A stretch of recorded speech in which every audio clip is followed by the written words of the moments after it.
Good evening, everyone. It is 5:30 and I'll call our work session to order. If the city clerk will note that all council members are present, and our work sessions are very informal and we go directly to our agenda. But I need to continue to let everyone know that as we are still in this global pandemic crisis, our meeting is conducted both in person and online. All of our city council members and staff are in the council chambers and practicing social distance, as you can see. Members of the public may attend in person if they like. Otherwise, the public can watch this meeting online at Burnsville, mn.gov/meetings, or Comcast channel 16 or 859. The public can also still participate through Zoom by joining us at zoom.us/join or call 651-372-8299. And more information is available on our meeting's webpage and in the council agenda packet. Please note there is an audio delay if you are watching us on TV or online. So if you speak, please mute your video broadcast first. If Zoom meetings attendees experience audio issues, we ask you to leave the meeting and then log back in. This usually resolves the issue. Okay, so we'll move on to the first item on the agenda. And the first item on the agenda this evening is the Minnesota Valley Transportation Authority presentation. And we welcome our I think, Ms. Faulkner, you're going to introduce Mr. Winder. Thank you, Madam Mayor. We have had this on your agenda for quite some time and the timing wasn't right. And tonight's meeting is all about transportation. So it seemed fitting that the Chief Executive Officer of the MVTA, Luther Winder, is here this evening to give you an update of what's happening there. There also are a couple MVTA staffers in the Zoom meeting. Should some particular questions come up, I just want you to know that as well as a matter of protocol. And with that, also Councilmember Keeley is the council-appointed liaison to the MVTA board, and I am the alternative to him. With that, I'll turn it over to Luther to give his presentation, and thank you for being here. Yeah, thank you and welcome. Thank you so much, Mayor, council members. Good agenda here. First thing I want to talk about, it's been a very challenging, I think, year for us all. First thing I'm going to give an update concerning COVID-19, how it's affected our transit and what we've done at MVTA to mitigate that and obviously keep our customers safe. Our focus has been health and safety. We have taken our cues from the CDC. The CDC puts out, as well as in conjunction with the FTA, provides standards and recommendations for bus cleaning, as well as sanitizing and disinfecting procedures. What we've done as an agency, we have not only met those, which is cleaning daily, but we've actually superseded them, that we do continue to clean after every particular trip, as well as we've also looked, obviously, to promote from the CDC recommendations social distancing on our buses, as well as we've implemented the governor's executive order for wearing face coverings. I do want to say one of the interesting things that we have continued to see, and the great thing about transit, is that there's always different promotions, things we find out in our industry. So what we'll be rolling out in the next couple of weeks is what's called, it's actually an online competition where we're going to be asking our customers to take pictures on the bus, on our buses, with their face coverings, and hashtag and send it into our Twitter and our Facebook page. We're going to pick winners out weekly and provide them with bus passes. It's a way to positively promote the customers who actually do utilizing those face coverings in a non-confrontational but positive way. So we're looking forward to starting that campaign very, very shortly. As far as COVID-19, as I've talked about before, we continue to limit capacity on our buses. We do change air filters on our buses daily. We've removed all paper products. That schedules all papers removed from our buses. We have installed bus barriers. It's actually been a new accomplishment we've done in the past few weeks. So all of our vehicles on the road now do have a plexiglass barricade that protects the operator as well as the public when they're boarding a light and paying their fare. We've also did something in two of our stations, which is Burnsville Transit Station, and two of our garages where our administrative employees are. We've actually installed HVAC filters outside of our current HVAC system. It's a UVA light filtration system. It's supposed to obviously continue to obviously clean and sanitize the air for our, not only the individuals who transverse from Burnsville Transit Station, but also employees who come from the Burnsville Bus Garage, as well as the Egan Bus Garage for our employees as well. With that being said, it's not all you know, COVID related, and we're going to circle back when we talk about ridership and how COVID's affected us. But there were actually been some positives as well as system review and reinvestment in this particular service area. First things first, myself, it's interesting, and it's kind of changed a little bit, but I'm served on a national TCRP panel, which is Transit Cooperative Research Program.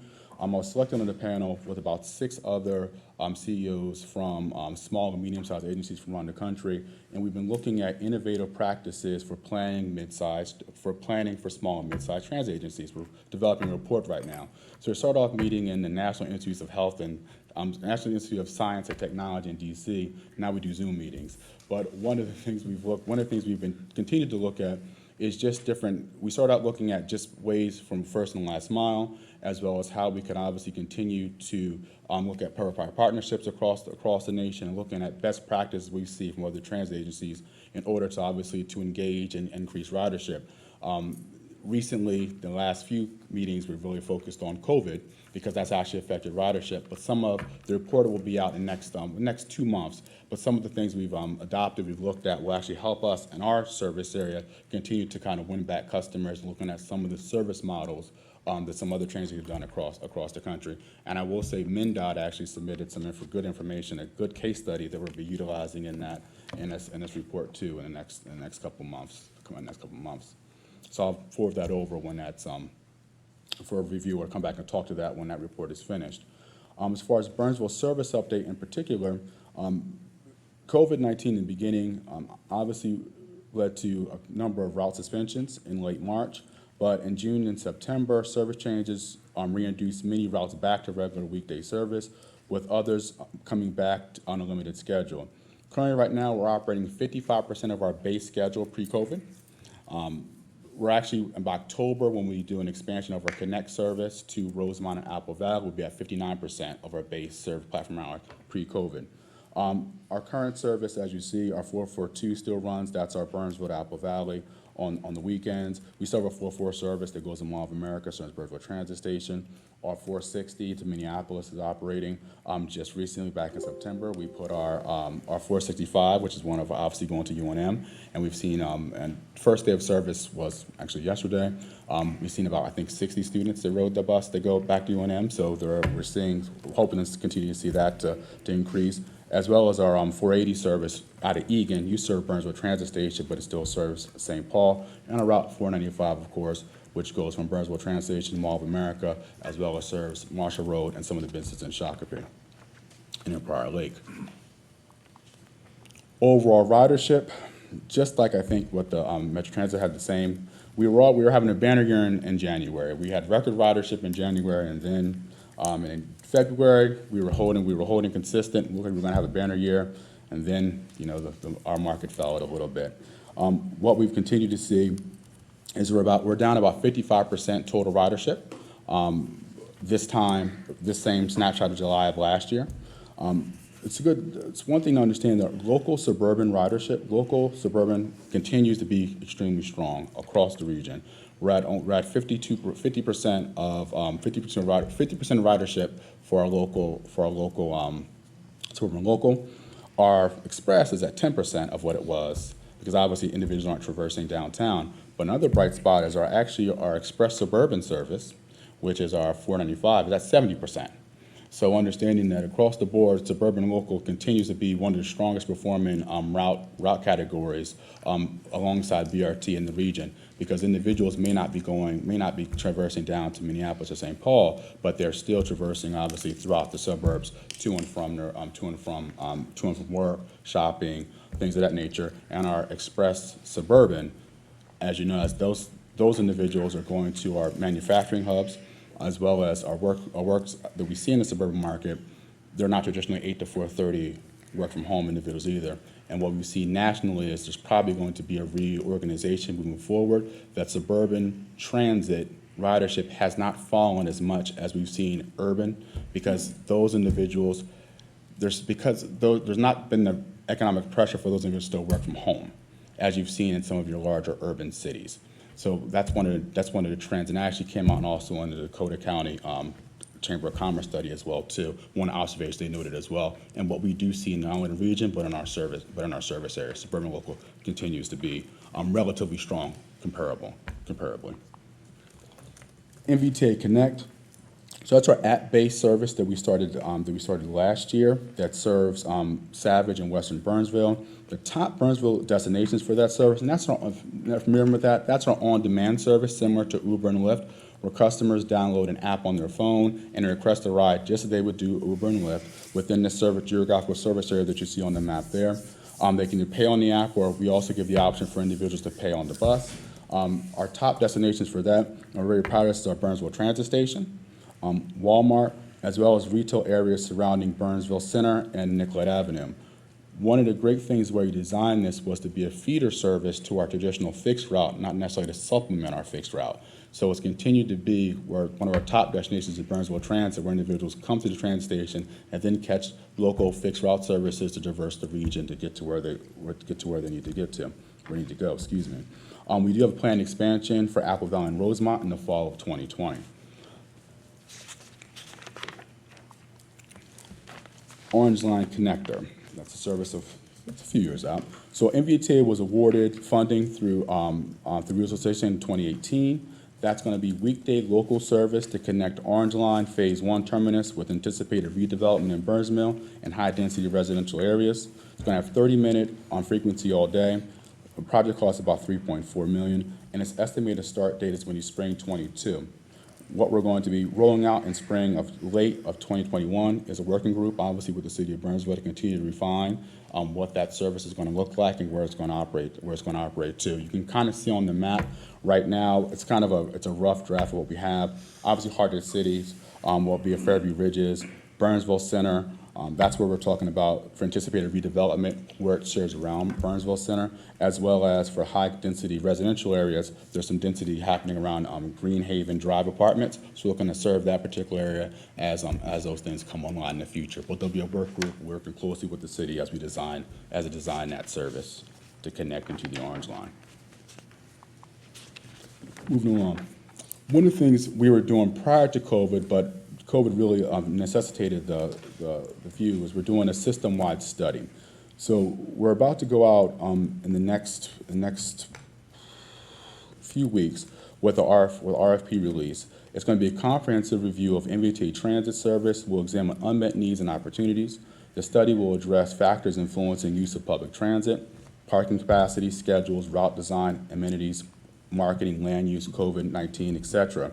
The timeline for that study will be like I said, fall of 2020. The study kickoff will be in late 2020, early 2021, and the study completion we're looking for summer of 2021.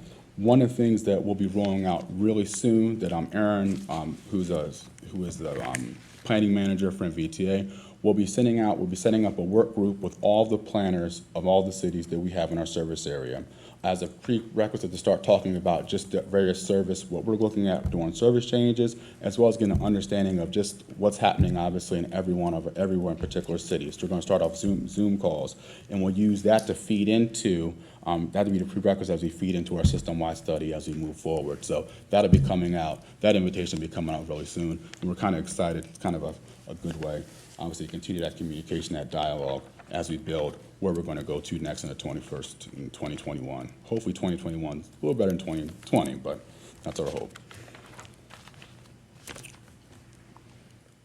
That's the news that we have today. I think there's our BBG Modernization Grant. I do want to thank the mayor as well as Councilmember Keeley for their support. Support we have via support letters. We have been applying for this particular grant for the bus and facilities rehab grant for the FTA for the past 4 years. There's been multiple years that no transit agency in the state of Minnesota had received any funding. Our full legislative delegation has been very supportive, obviously, of pushing back and getting information to try not only for this, but for the build grant to try to get some funds, obviously, to us, to any entity in the state of Minnesota. Representative Craig has been very instrumental, Representative Emmer and St. Cloud. I mean, trust the list goes on. Senator Klobuchar's office, Senator Smith, every representative you name has written a support letter or followed up with us concerning this funding. This past, a few weeks ago, we were notified that we did receive $2.8 million through the federal grant to modernize Burnsville Bus Garage. Now this, from our understanding, you want to understand, Burnsville Bus Garage started off in as a 1970s roofing tile plant. It was never designed as a bus garage. Mm-hmm. Overall, it's also the lowest ranked bus garage in the region. It's not even listed as acceptable. This is our phase one part of the project. In order to put this in a state of good repair, it would take about $8 million. We submitted this request. We also have requests in resolicitation. We looked at as how much we could match, because we may have had to do the match ourselves without support from the council. The council will be helping us provide us with the match for this, which is great for this particular grant here. So this will be our first phase, and we'll come back and do a presentation, myself or Samantha, on exactly what we're doing just at the Burnsville Burns Garage. In 2018, like I said, we ranked last in the region among facilities. It's our phase one, estimated $8 million, and we would just want to continue to thank all of our local mayor, thank you, because we'll be coming back again in the future.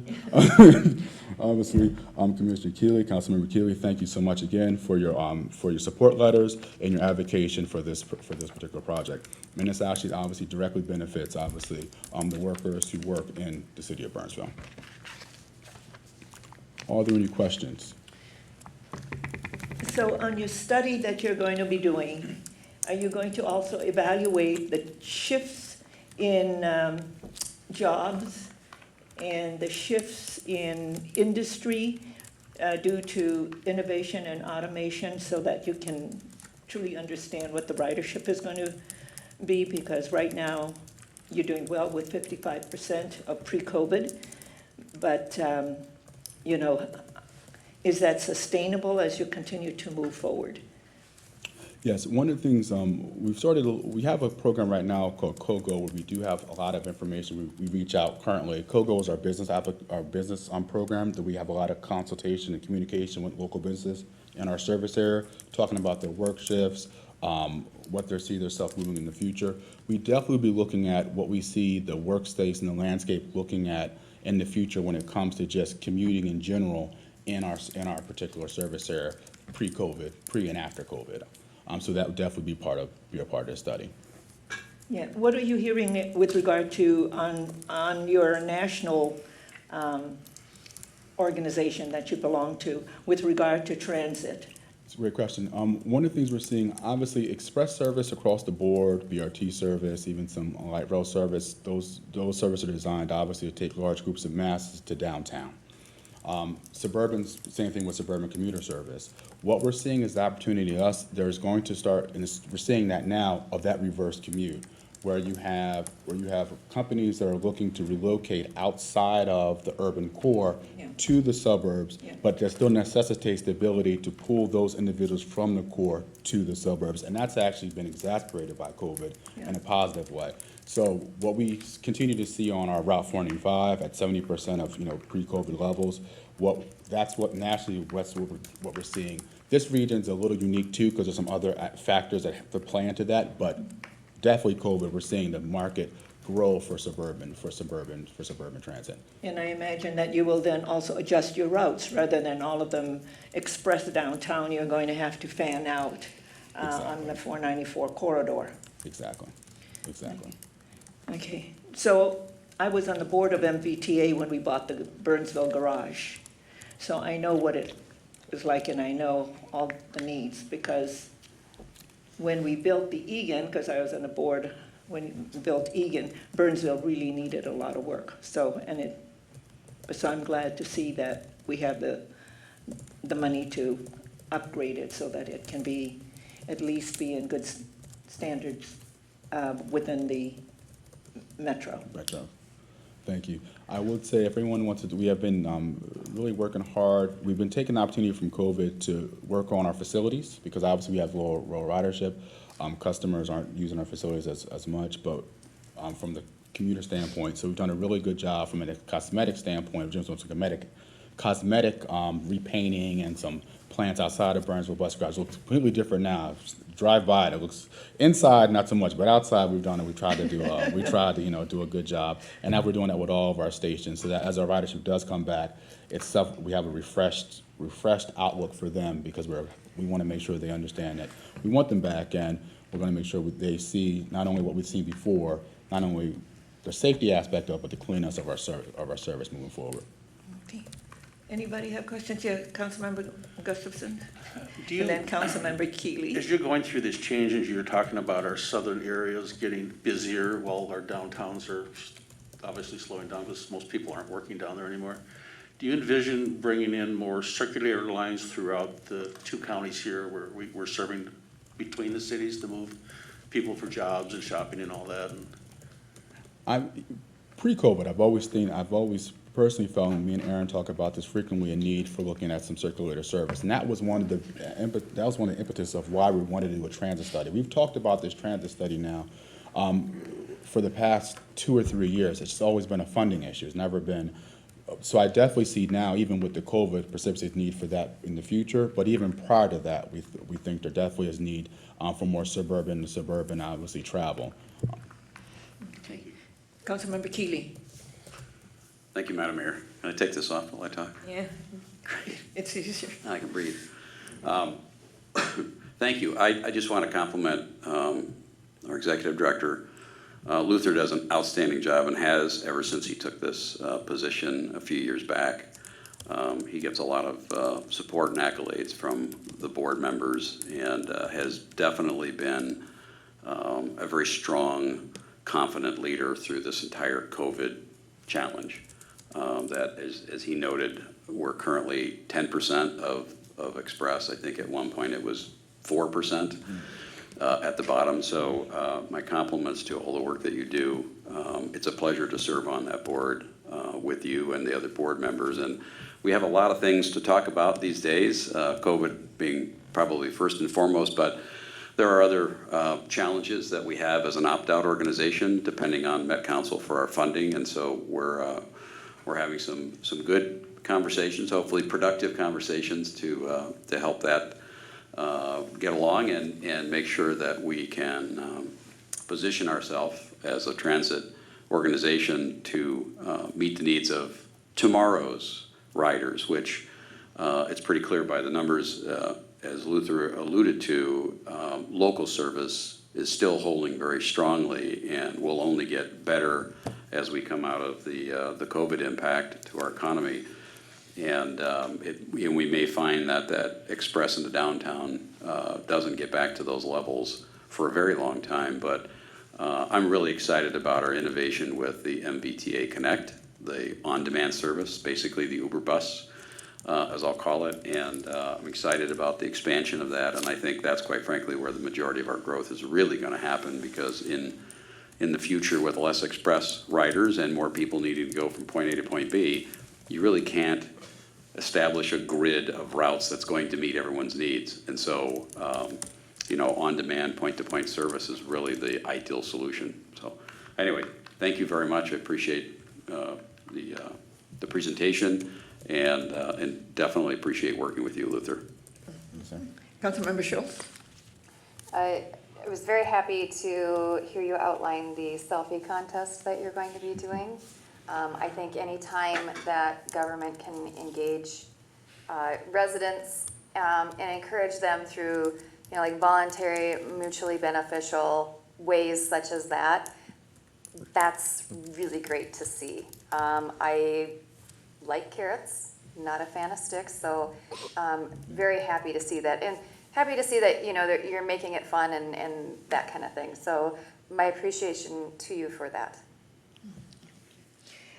Luther, I'm looking at the on-demand and the Connect service. So you did well in the winter months. Mm-hmm. And then COVID hit, and so it's down, but I see July you're trending up again. So, and are you saying that Burnsville is the highest use? Those are top destinations. Burnsville has, the impetus of the service in the beginning was that we didn't necessarily have great local service in Yeah. Savage. It's a little hard Yeah. to serve Savage. Yeah. Burnsville has some good local service. And understanding that in Savage, the bulk of individuals were coming to the Burnsville Walmart because there Yeah. wasn't necessarily any type of Walmart or large retail like that in the city of Savage. So that Burnsville Transit Station and Walmart definitely are the top two, or some of the top locations. Okay. Now, whether those individuals are coming out of Burnsville or whether they're coming to Savage, I don't have that. I didn't drill down on it. I can drill down, but I don't have that on my slide here. Yeah, not necessary. And this is your beta test. So if it gets successful as you move along, then you'll expand out to the other ones within our authority, the other cities. Yes. Okay. When we started with, they gave us, we worked with a really great company, and we looked at they provided 3 different service models, 3 different areas we could look at. And the first one, we seen the most need was Savage in the western Burnsville side. Apple Valley and Rosemont were our last ones. They actually had a little tail. They thought actually in Shakopee due to all the obviously the manufacturing that was happening there as well. But we started obviously with the western. That was number 1. Now we're going over to Rosemont, and happy about that because it gets us back to serving DCTC. And That's been our corridor. My commitment is to continue to grow and work on that corridor, and that's our only community college in our service area, and I believe that we should serve it.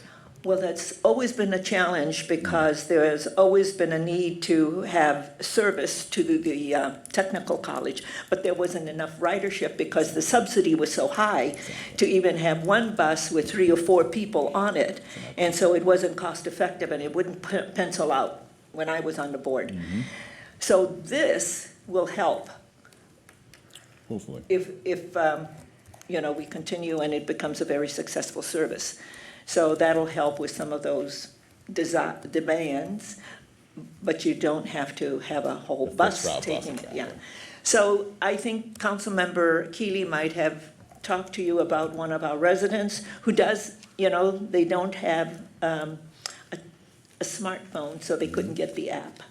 Yes. So I'm sure you've heard from others, so is there a way that this can be done on a laptop or a computer? Yes. Is that some technology that you're working on now so some of our residents who don't have a smartphone can access this service?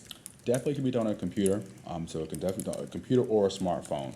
The only thing we did not roll out for this particular service is we don't take phone reservations for it, and that was, That's what both electronic medias work, and we did have a conversation, and that was a cost-effective component to it.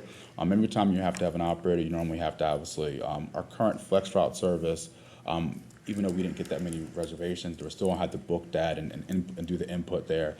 It's automated, takes the automation out, and that's where you get that true efficiency and the cost savings from. But one good thing about this particular services too is that you can flag the bus down as well. So that was something that, so if you did see the bus and you didn't put a reservation, you do have the ability obviously to flag it down. And I explained that the way it sits either at Burnsville Transit Station or sometimes it's at Savage Station as well, their hub. So I can't say we were on 100% agreement. I think the individual may have also had some challenges with using a computer as well, but there is the computer option. Okay, good. Councilmember Workman. Thank you. This was very informative. And this isn't intended to be a political question by any means, but it sounded like you had to pull teeth to get $2.8 million to get a bus garage that needed a lot of help for the FTA. And I just saw the other day that Metro Transit got almost $1 billion grant for the Southwest Light Rail. So obviously it's a smaller organization, but Two different funding. is it 2 different funding? Mm-hmm. I guess my bigger question is is it a competition with them, or is it symbiotic, or is it apples and oranges really?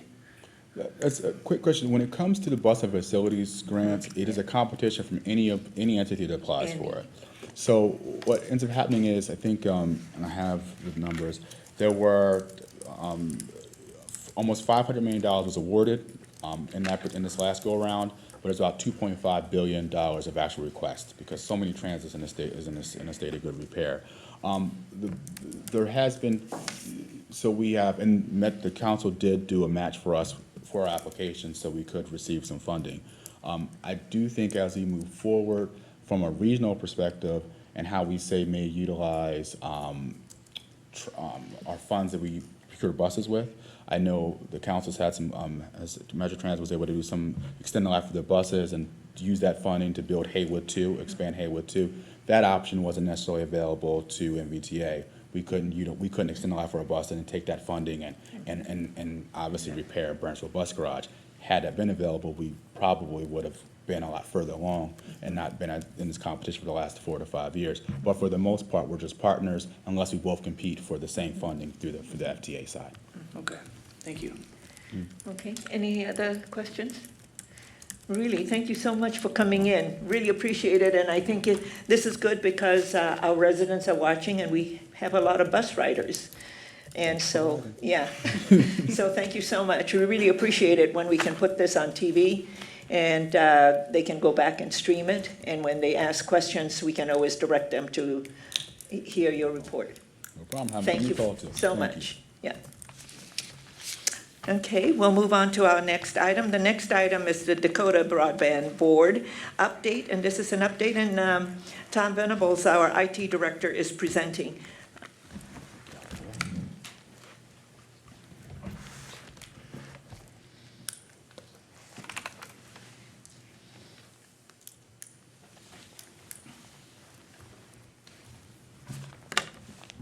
Excuse me while I put some juice on. Madam Mayor, council members, thank you for having me tonight to discuss a continuation of DBB discussions as a follow-up to our June 9th work session. And I am solo tonight. Executive Director Kara Koch is on a family vacation this week, so she was unable to attend. So if there are any questions that I cannot answer that are more specific to her realm, I'll defer those to her and do some follow-up with you. As your background indicated, following the June 9th work session, the council direction from the June 9th was to provide some additional overview information and feedback about the internet service provider presentations that occurred over the past 3 months to the DBB board. You wanted to learn some more information about what they had to say and about the services, and we'll go over that a little bit tonight, and I'll dive in just a little bit. The presentation links to all their presentations were in the background. And we'll discuss a continuation of the IRU agreement changes and what's occurred since the June 9th meeting. And then the DBB systems plan update and what's occurred with that. You had asked for all 3 of those items. As it relates to the internet service provider presentations that started on the June 10th DBB meeting, we went through 5 service providers since June 10th and 2 other organizations. And I'll briefly talk about each of those. The service providers were a variety of providers in Dakota County currently that provide a different level of services and have some different involvement in partnerships and activities throughout the county. Do all of them have infrastructure as well as content, or are they all content-based? In terms of the service providers, infrastructure and most of them are providing content services today in the county. The other 2 organizations are bodies that either represent the service providers or help in the policy and the procedural process as it relates to broadband. And that's where I'll start tonight. Our first one that presented in June 10th was the Minnesota Office of Broadband Development, which is also part of the DEED office at the state. That organization actually, in their presentation, they provided a timeline of where they've come from. And I highlighted in this slide essentially when the Office of Broadband Development was created in 2013 by law. And they've existed since 2013 to represent the state's policy and help along the state in their process as it relates to broadband governance and the broadband task force that the previous governors and the current governor have appointed. As it relates to the Minnesota Office of Broadband Development, their role and responsibilities really are in these bulleted lists and they don't produce a service or a product per se. They just provide support and information to organizations like cities, municipalities, nonprofits that are interested in receiving broadband funding, broadband grants. Yeah. Grants. Also, that need help to solicit broadband activities or projects and need some resources. So they really do play that role to promote and improve broadband infrastructure development. They also do provide updated mapping data, and that's one of the things that they did provide at their presentation is some detailed mapping as it relates to broadband service throughout the state of Minnesota. They also support the concept of dig once, right-of-way permitting, policy-related issues that cities may turn to them for guidance and support on, or other organizations may. I'm not going to go through every single one of these, but they did provide a comprehensive listing of those types of activities and items that each of these bullet points represent. Most of each of the providers, and I'll just back up a little bit, also did talk about their response or involvement in COVID-19 and some of the feedback as it relates to COVID-19 and broadband and what the impact has been on broadband services. As it relates to the Minnesota Office of Broadband Development, they indicated that there is definitely, COVID-19 highlighted the need for good broadband. They specifically talked about the upload speeds increasingly being important. As they categorized it, they said download speeds are the consumption, upload speeds are for production. And so overall, what they indicated is service providers did ramp up, and they were able to bring out and upgrade and address the upload speed needs during the COVID activities, especially early on as it started out in March and April as work from home really ramped up. Next, Charter presented in the same meeting, at the following DBB meeting in July. Charter was one of the first service providers to present. They talked about their overall coverage in Dakota County. As you can see, they represent Apple Valley, Lakeville, and Rosemont and Farmington are their territories in those areas. They talked about some of the demographics of what they provide currently in this area. They've got about 305 miles of fiber, 1,260 miles of coax cable. They pass 60,000 homes. Doesn't necessarily mean they serve 60,000 homes, but they do pass by 60,000 homes that are potential customers. And then they have Their fiber is all lit? they typically are utilizing lit fiber services, but they use a combination of fiber and coaxial cable, Okay. Leveraging the coaxial cable that's been in the ground for many years. And then they have local employees that live within Dakota County. Their typical minimum speeds that they provide, that they reported to the DBB, are 200 megabits down, 10 megabits up to 940 megabits download speeds to 35 megabits, which they considered their gigabit connection. So if you hear them saying they provide gigabit service, it's related to that 940 megabit down and 35 up. Typically, that's a residential service that they're offering. They do have business class services too that are separate and do offer different levels of service. It's really interesting. I'm looking at this map, and they're in Burnsville, and I've never heard a charter in Burnsville. I didn't ask specifically what that presence in Burnsville was, but Yeah. based on the object there, it looks like they must have fiber coming through Burnsville to connect to another service provider somewhere. Yeah, But we could that- follow up and find out specifically what they Because have it- in Burnsville. Yeah, because if they have fiber in Burnsville and if they're using it as I or CNET, that, Most likely, they are providing a connection or getting a connection from another service provider that's maybe in Burnsville. Yeah. And delivering service through their Yeah. organization and their footprint. They do provide mobile wireless services, so they are a mobile wireless company. Their enterprise services, as I mentioned before, offers up to 10 gigabit symmetrical service over fiber typically.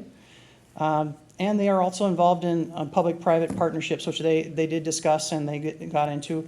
Specifically, they've had some partnerships with Dakota County, and they leverage Dakota County fiber and funding to deliver in underserved areas in southern rural Dakota County. They also received border-to-border grant through the Minnesota Office of Broadband that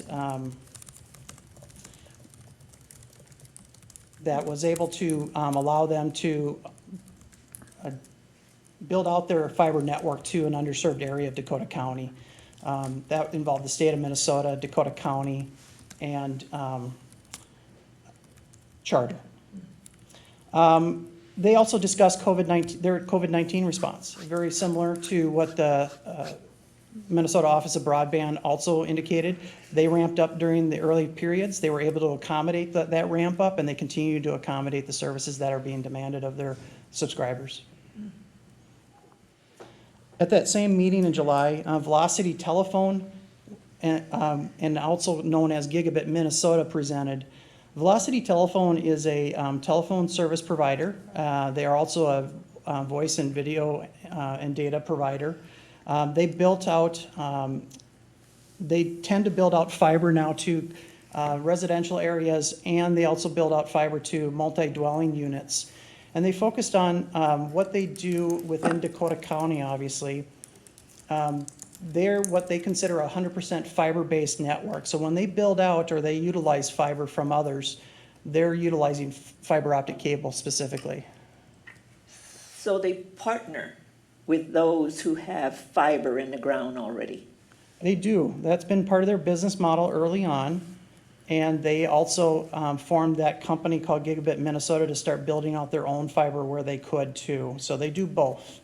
So they ride on the infrastructure that's already in the ground? They do. Okay. Velocity, you may have heard in the past because they're a customer of the Access Egan network, and so they do purchase fiber infrastructure from the city of Egan. They've also approached the city of Burnsville in the past and have shown some interest in leveraging city fiber. They discussed their goals as a company. They want to provide gigabit internet for all users that they serve. They want to provide fiber throughout Dakota County, wherever they're serving their customers. They want to also develop low-cost rollouts, and what they mean by that is where they can partner with others to leverage other infrastructure. They're going to take advantage of that where they can. And they want to expand to every new development area. They call it greenfield development areas, and really that's their focus right now. That's what Gigabit Minnesota is doing, a lot of activity in the Rosemont, Farmington area where there's a lot of new development right now. So they're building out fiber to the premise in many areas. They were also the group that owns the fiber to the premise to homes in the Evermore development in Rosemont. I was just going to say, because they came out, and Evermore was the first development back in the It was in the 90s. In the 90s? Late 90s, early 2000s? Early 2000s. And they Because deliver Evermore was voice, the video, and first. data services today. So they're a cable television provider to the Evermore development group. And they're providing video and voice services to, or data services there too. And they want to continue to do that model where they can, where it makes sense. That their most popular internet package is very similar to the Charter package that I mentioned earlier. It is $250 down, $20 up. It is fiber-based. Their entry cost to do that is $40 a month for the customer, so reasonable rate. They serve many types of customers, and as I indicated earlier, they're really focused on multi-tenant dwellings currently, where they can expand quickly and gain a lot of customer base. Elizabeth, can I ask a quick question? Oh, yes. Can you explain to the listening audience what the down and up means Yeah. when you talk about those speeds? Consumer and, Most internet providers provide two types of speeds when they provide you internet service. There's a download speed, so when you're consuming items from the internet, downloading items, watching Netflix or watching other streaming services, that's typically a download service. An upload service is when you are sending files or data to other locations or other third parties. So that would be the upload speed, or the second number that I mentioned. And typically that is an item that's needed during work from home type of activities, so that you can upload information or access information quickly to that location you're trying to get to from your home. And so in general, most of the internet service providers today deliver a higher download speed, and a lower upload speed. It allows them to manage their bandwidth a little bit easier because there's not as much demand on the upload side, although that's changing, obviously, as a result of COVID and work from home activities. Dakota County is their home turf as it relates to velocity, so they really focus on activity in Dakota County. They've been a business partner with Dakota County also. They currently do leverage Dakota County fiber assets today. Not city fiber assets, but the county's fiber assets, with the goals of continuing to work together on other projects in the future as they develop, as they push out into other areas of the county. So their business model is somewhat open in terms of what they want to do, and they leverage a lot of other third-party infrastructure to accomplish what they want to do. And the last presentation at that July 8th meeting was also from a similar type of organization to Velocity. It's Hiawatha Broadband Communications, HBC as they go by typically. They actually were born out of the Winona area of Minnesota many years ago in the 90s as a telephone service, but they built out an internet service and started rolling out fiber optic infrastructure in that area to the local community, the hospitals, the educational institutions, and then built upon that to become more of a private service provider.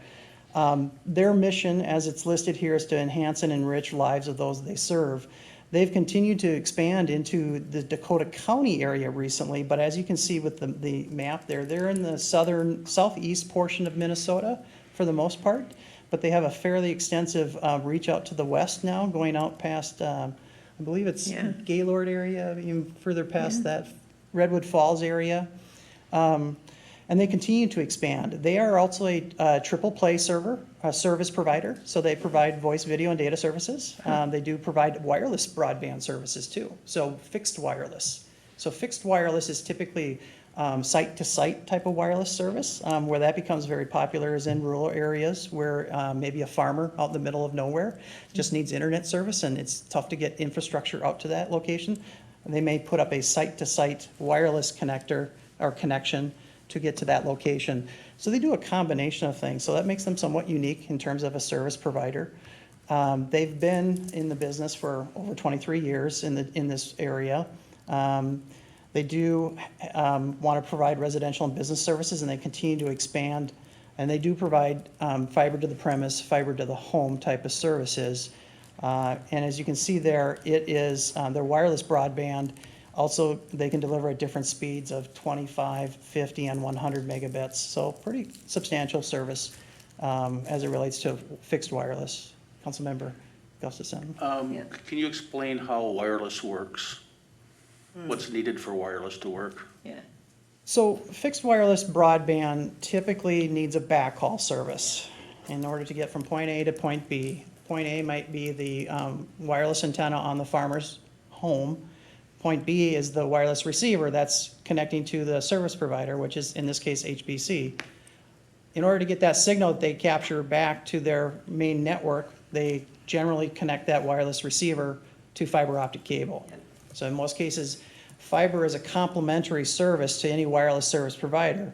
And then when we talk about wireless cellular communications like 4G or 5G services, most of those towers that you see within the communities, specifically within Burnsville, all have fiber backhauls to them through some fiber backhaul provider. They have to come back down and go into that fiber to get out. Yep.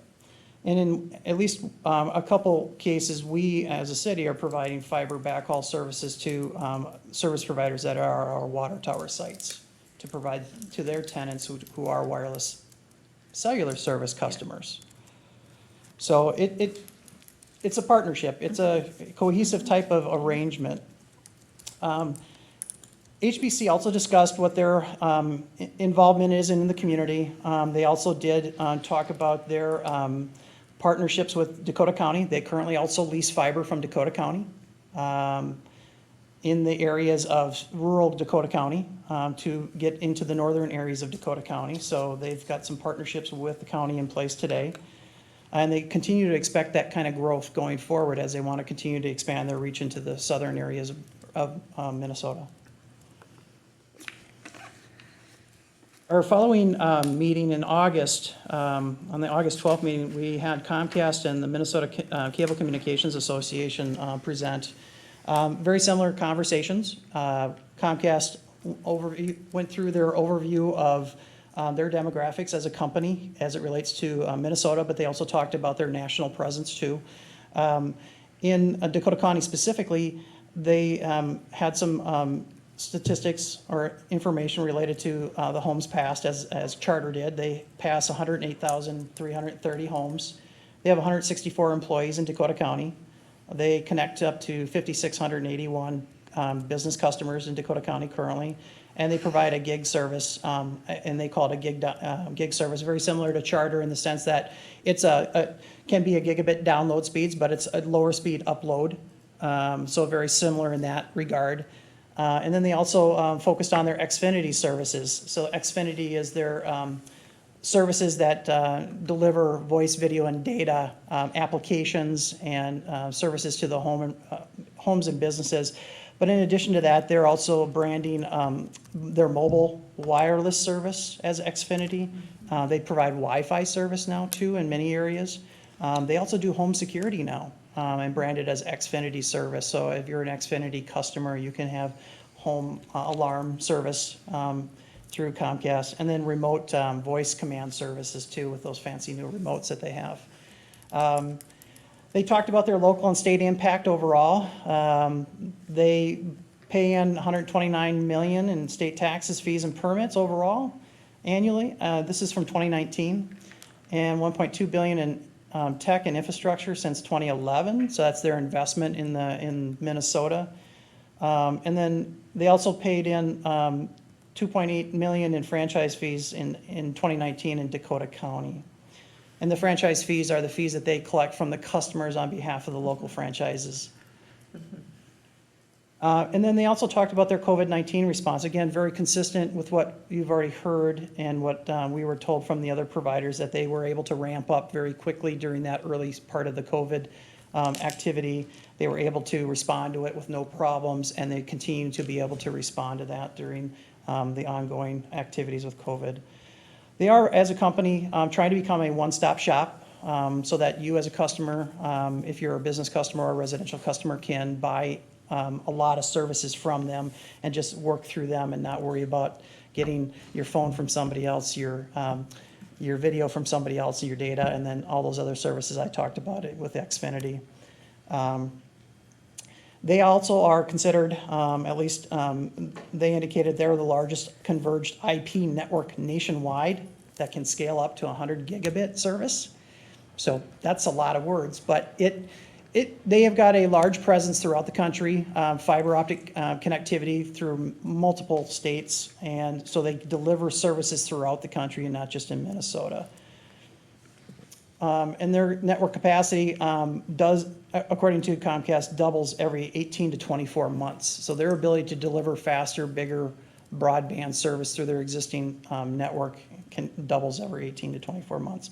And I didn't indicate it earlier, but the map I have on the screen shows the Comcast territories currently in Dakota County. Obviously Burnsville, Egan, West St. Paul, South St. Paul, MnDOT Heights, and Hastings. And I cannot read, I might be missing somebody. I think I got everybody in there. But that is their current footprint in Dakota County as far as the services. They don't currently offer or provide services outside of those territories. And then also at that August 12th meeting, we had Anna Boroff, who is, I believe, in the audience tonight. And she can probably speak to any questions you may have better than I can regarding her presentation. She, very similar, talked about who her organization represents. They represent all the cable companies within Minnesota, or at least these cable companies listed here in Minnesota, who provide core technologies as it relates to data, voice, and video. They serve currently 900,000 Minnesota households in total. They have 4,000 Minnesota employees. There's about 20,000 miles of cable in Minnesota alone, and they provide about 36,000 jobs in Minnesota as an association. And then there's They deliver about 5.4 billion in economic impact. She also discussed the impact COVID had during the time. And I did provide some information that she was able to provide in the presentation as it relates to the downstream growth or load growth during COVID. So they saw a 9.9% download growth since March 1st, and they saw a 25.7% upstream growth. So again, that relates to our download speeds, upload speeds discussion earlier. So definitely consistent with what we've been hearing for the other providers.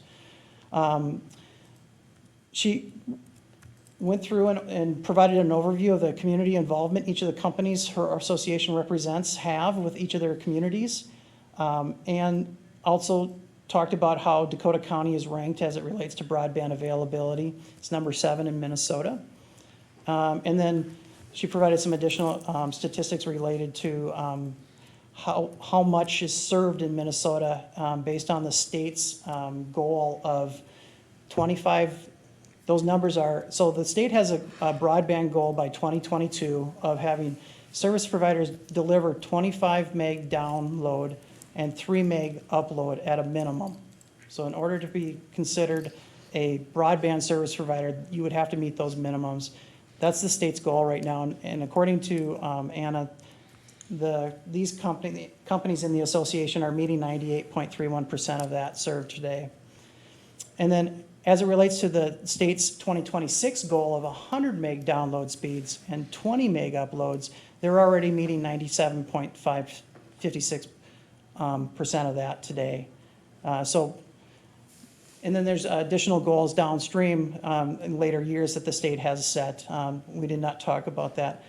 So in general, very consistent conversations with the service providers and the organizations so far at this point. With that, I'll pause if you do have any questions for Anna. Okay, any questions for Anna? And welcome, Anna, it's good to see you. Hi, you did a good job. Okay, thank you. Okay, great. I have a question for Tom. Sure. Councilmember Workman? Thank you. Was there a reason why CenturyLink or Frontier didn't present as part of this? Just having a presence in Burnsville and providing these services as well? As far as I understand, Kara reached out to them, but did not receive a response from them to present. Okay. Okay. And then the last presentation that we had at our most recent DBB meeting was from Arvig. Yeah. Arvig, you may not have heard that name in the past, but they're a growing company also in Minnesota, and they are a Minnesota company. They've worked with us as a city in the past, and they continue to work with others in Dakota County. They deliver fiber infrastructure. They deliver dark and lit services. They construct fiber. They are also a triple play service provider in some communities. So they provide voice, video, and data services in some of the communities they serve today. They are also a residential and business service provider. So they're involved in quite a few other activities outside of the normal service provider activities that we may have discussed from some of the other service providers. They do provide locating services for fiber. So when you do a go for one call, they're one of those companies that'll go out and locate the infrastructure, the utilities. They also provide public-private partnerships. And we've worked with them in the past in some of our activities. Dakota County is currently working with them and has worked with them in the past. They also deliver services to their own employees. They have 900 employees in Minnesota. And then they also own many diverse companies. So as they've grown out their own company, they've realized the need to either partner with other companies or create their own companies. And what I mean by that, they have a list, I think, of at least 7 different companies that they've created that they utilize as they deliver services in the different communities. One of those being a engineering service or company that provides engineering services civil engineering services for designing fiber build-outs. Okay. Locate service that I mentioned already. They also have a media company. They deliver media services and communication, similar to like an AE2S They are also a company that delivers specific multi-dwelling unit services, so very similar to the Velocity Gigabit Minnesota. They are also present in 14 different data centers throughout Minnesota, so that provides them a very large reach into the rest of the state. As you can see by their fiber map there, it's a little blurry, but it does indicate where all their fiber infrastructure currently is throughout the state, with a fairly large concentration in the metropolitan area. And then during their discussion, they did have one question for the DBB, is how can we work together to continue to expand our services and our infrastructure throughout the county? And they, as they indicated, as part of their business model is to leverage third-party fiber infrastructure. They also build their own fiber infrastructure where needed, but they also realize that if there's fiber available that they can leverage, they're open to doing that. Very good. That was the end of the provider presentations that we heard from. Are there any other follow-up questions regarding that? No, this was very good because I was really interested in understanding all of the different companies and how they're working within Dakota County. And I'm pleased to hear that a lot of them are looking to collaborate, to work with the cities and the county with the infrastructure that some of us already have in the ground. And I remember Arvig, when they came through, they were, they would use our fiber. Irvig has approached us in the past in some of the routes that we have in the city where they've inquired at least into some of the fiber, and in at least 2 occasions they've decided not to use city infrastructure. Was that when we went with Frontier to do content, for them to do the content? Because we always have said, we'll build the infrastructure, but we're not getting into the content business because that's not our wheelhouse. No, the examples that I can recall regarding Arvig were when they pulled permits to bring in their own fiber in Burnsville, and we identified that Burnsville already had fiber within those routes that they were interested in. And at that point, it was a little bit late in their process. They had already done all their engineering and design work and were ready to start rolling with their own fiber build out. So we would just have been slowing them down in order to sit down with them and come to some agreement. So they decided to not pursue that city fiber at that time. Okay. Councilmember Keeley. Thank you, Madam Mayor. I thought the executive director would be here tonight, so are you comfortable fielding some questions? I'll try, and if I need to, I will defer to her and follow up with you.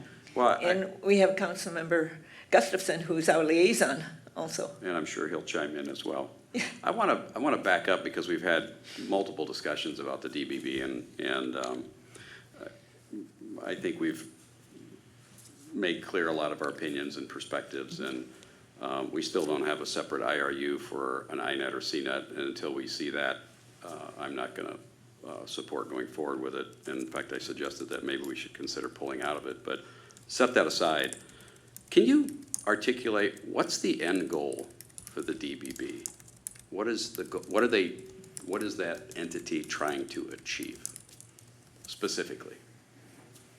The DBB essentially was formed to help manage the city's assets that are members, to leverage the assets that the cities either own currently or that they're going to build out for future projects, and help collectively manage that and leverage benefits by scale and by group, and then leverage those assets that are unused for other third-party uses that could benefit the communities as it relates to economic development or other activities that otherwise would promote broadband services within the communities. That was the original intent of the DBB as it was started out back in 2013, 2014 timeframe as it came out of that. It really was born out of that HIP initiative, high impact partnerships, and the intent at that time by the cities was to start leveraging that capacity that was available in a lot of the fiber that existing cities owned. And many of us, like in our case, we had implemented fiber as part of a water utility project in 2009. It did what it was intended to do. It connected our facilities. We leveraged it, but we also had excess fiber capacity then that could be leveraged for other uses and third parties. And the city at that time decided to pursue that activity. During that time frame too, though, and as other cities did similar activities, we all experienced very similar things. We were all doing the same thing, but collectively, separately using our own resources to do those things. And similar to what the DCC model was, is collectively combining resources to help standardize and bring forward very similar initiatives countywide, and then try to collectively manage and market that if possible. Now, I didn't dive deep and I didn't get into a lot of details, but that's essentially at a high level what the DBB was born out of, with the intent to save time and resources and money going forward to build out institutional network uses for our own operations and make sure that that becomes efficient and effective and affordable. But then again, leverage any excess capacity in that to help third parties use it, but not become a service provider, but provide infrastructure for service providers to deliver other services to the communities. Well, I hear the overriding message was efficiency. I mean, touched on economic development, but ultimately, most of what you just said, and I remember those discussions back then that led up to the 2012, 2013, I think they started in 2010 or 11, or maybe even earlier, but obviously things were quite different in the marketplace back then. But I hear you say efficiency. I mean, we're all doing this, let's do this collectively and save money, kind of like the DCC model. How much is the city taxpayer saving by being a member on an annual basis, by being a member of the DBB? On some specific items, I can provide you some savings. As a whole, we didn't add any staff in order to continue on with our fiber activity projects. And so our costs joining the DBB initially increased our expenses, but with the hope that as we start leveraging offsetting revenue gained by any kind of third-party activities using those assets, that would defer or defray the expenses that have increased. To give you one specific example, the city, prior to being a DBB member, had our own fiber locate costs that we had to pay out to a contractor to do our go-for-one locates for our fiber infrastructure on an annual basis. That cost the city at that time approximately $45,000 a year. When we joined the DBB, our current costs just for locates have gone down to about $36,000. That's our expenditure now for locate costs. We were able to do that as a collective because we could negotiate a contract that was much larger as an organization. That's one specific item I can cite. We also had incidental costs that we would have to collect as it relates to engineering fees. So when we have a fiber project, we hire an engineering firm to design the fiber extension and the fiber activity, and each project has an associated cost with it. Today, instead of having a cost per project, we pay into the DBB, and that covers all of our engineering costs for projects that we're currently engaged in or future projects that we're involved in. And then we also have costs associated with covering our insurance on the activity with our fiber. So as a whole, our overall cost may have gone up initially with the intent that any third-party revenue coming in could offset that. And as it relates to the revenue we currently have from leases that were already existing, using our fiber assets, the city has about $25,000 annually in revenue that we bring in to offset our expenses from our assets that we're already leasing out prior to the DBB even being in place. Maybe I should, if I may ask, City Manager Melanie Lee, what is, based on your budgeting numbers, the annual savings to the city of Burnsville by being a part of the DBB currently today? Councilmember, Mayor and Councilmember, I think Tom captured some of the key components. The staff costs of not having somebody to manage the fiber is a cost that we don't realize. So that's a savings. I haven't done the analysis, but I would say it's the range of, what do you say, Tom, $10,000-$15,000 from that perspective? At least that much. The other thing that it provides us is the incidental, unpredictable costs that come up in general annually. Breaks and fixes, so when a backhoe cuts the fiber, those are typically things that aren't necessarily budgeted for. And the DBB covers the expense of moving on those activities and taking that on for us without any staff time and involvement. Whereas in the past, staff would have to be involved in dealing with those activities. Now we can just hand off those activities.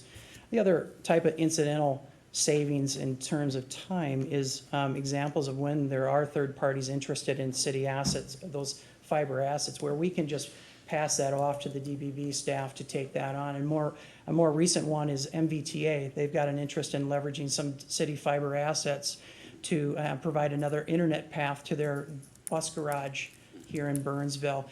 I took a call and I was able then to pass them along to the DBB, and the DBB is handling it all from there and providing them the engineering services on our behalf and managing that process and that piece of it for us. So that's time that I'm not having to spend on that I can then serve into other activities here at the organization. So some of that is soft cost savings, some of it's not as tangible savings that we can identify in a budget, but it definitely, those incidental type of savings are realized through the DBB, and we've had quite a few of those in the last couple of years.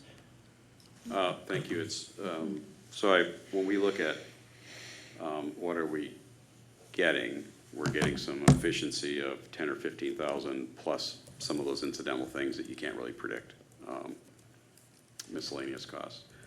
And in exchange for that savings, which is, I mean, it's savings, it just isn't very substantial. I don't know how it compares to our DCC savings. So I look at, there's the benefit side. There's some conveniences that you could put in there. What's the cost to us? In other words, what's the intangible costs and the hard costs? I know that I saw the memo that we're gonna save maybe $900 a year because other cities are adding fiber, so our cost lessened a little bit. It's over $100,000 for next year. But what else are we giving up? In other words, what else are we paying, right? We're giving up control. We're signing a 20-year contract, or requested to sign a 20-year contract. We're still accepting liability, right? We give up a significant amount of control of turning the fiber over to the DBB. So when you start looking at that IRU and the sort of, in my opinion, the heavy weight that we're, and cost of all of those factors and intangibles for a savings of $10,000 or $15,000 a year, it's kind of a lopsided scale. It might have some great conveniences, but I don't see the payback. I don't see the ROI on giving up all of that for a measly $10,000 to $12,000 a year savings.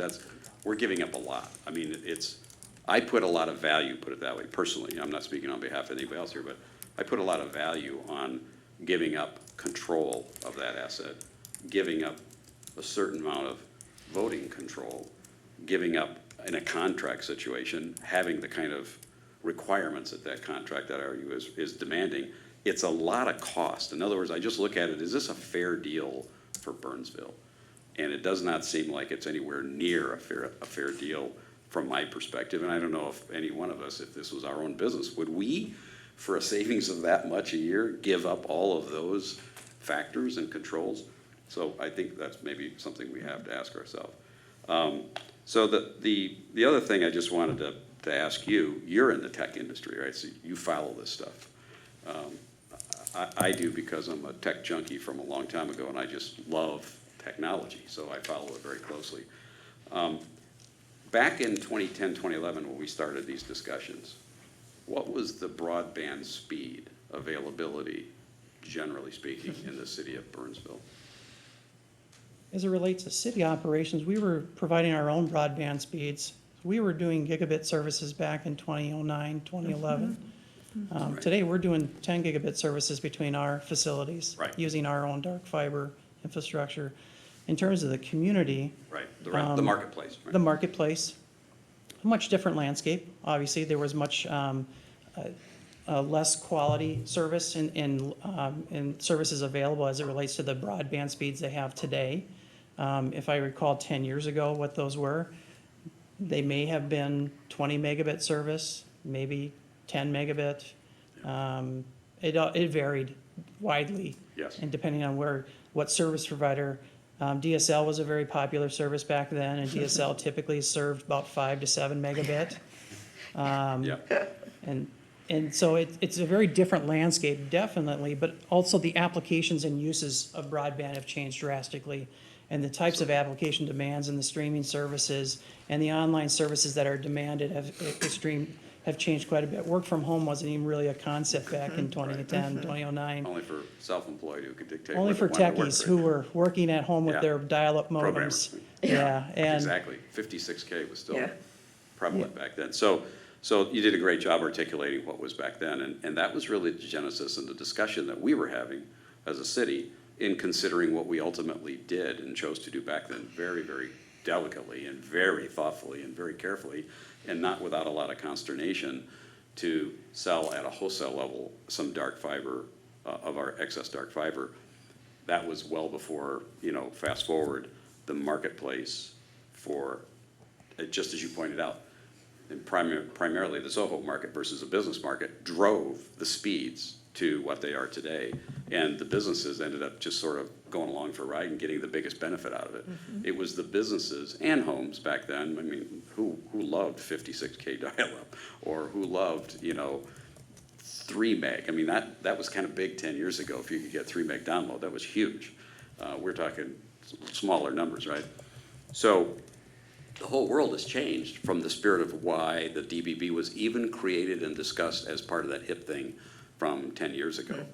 And so one of my comments about this whole DBB debate has been, this seems like a solution that's surfacing about 7 to 10 years late for what it's thinking about doing, or what we might want to think about it doing from a competitive standpoint, getting into the private sector business, bringing competition in, upping the speeds, because the private sector has responded phenomenally because of the video download demands, to the point where I haven't heard anybody say, I'm disappointed with the speeds I have. I mean, I'm sure there's somebody in Burnsville saying a gig is not fast enough, I need better than that, right? Or maybe they need a gig download and they need maybe 100 meg upload, right? Because their business nature is such like that, but not very often. Certainly the Egan's example, the Egan, I'll call it the Egan experiment that cost them a few $1 million. They went into this on their own, and they found that there was no market demand for that kind of thing, because the private sector had fulfilled that market need. So they learned a powerful and expensive lesson as well. So I'm still going back saying, why are we in this? Why is the DBB existing today? Because for Burnsville, the problem has gone away. But for rural parts of Dakota County, this problem is very present and obvious in a lot of parts of the rural, areas of Dakota County. And so in any kind of discussion where we might say, would we be interested in making our fiber loop available if it were going to help under or unserved areas? Certainly, if it can. I don't know how it can, and why we need to loop all the way to us and back out there, but maybe there's a solution there. But for Burnsville, there's the solution. It's like a solution in search of a problem. The problem left us 5+ years ago.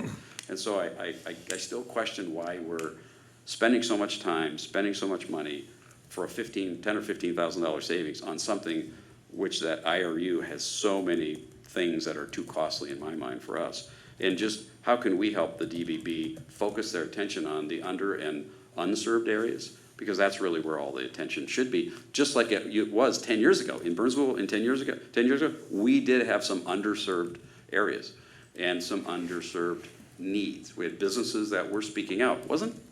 Weren't getting 25, 50 a month. It was sporadic, but it existed, right? Those are the vocal people saying, I just can't get the speed I need to drive to support my business needs. And those calls have all just disappeared.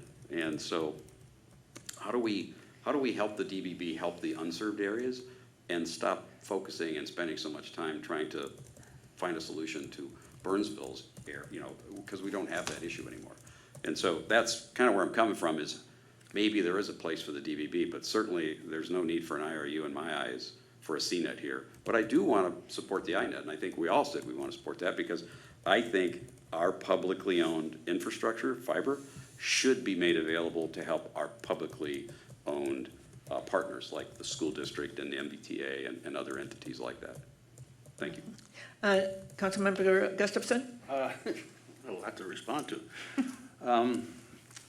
The benefit we're getting as far as the operations go, it did go down a little bit this year, and of course, we're just getting started.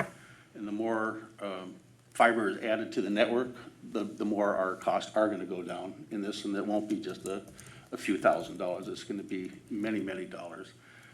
One of the things, we keep talking about the CNET as if we're competing, and I hear that all the time, and all we're doing is trying to leverage assets the taxpayers have already paid for, and they're sitting dormant in the ground, and allowing people like Arvig and Velocity and all them to come in, and we already know that the market wants to come in and do this, and allow them to lease that from us and take it from there. It cost us nothing for them to light those fibers. It cost us nothing for them to go to the door.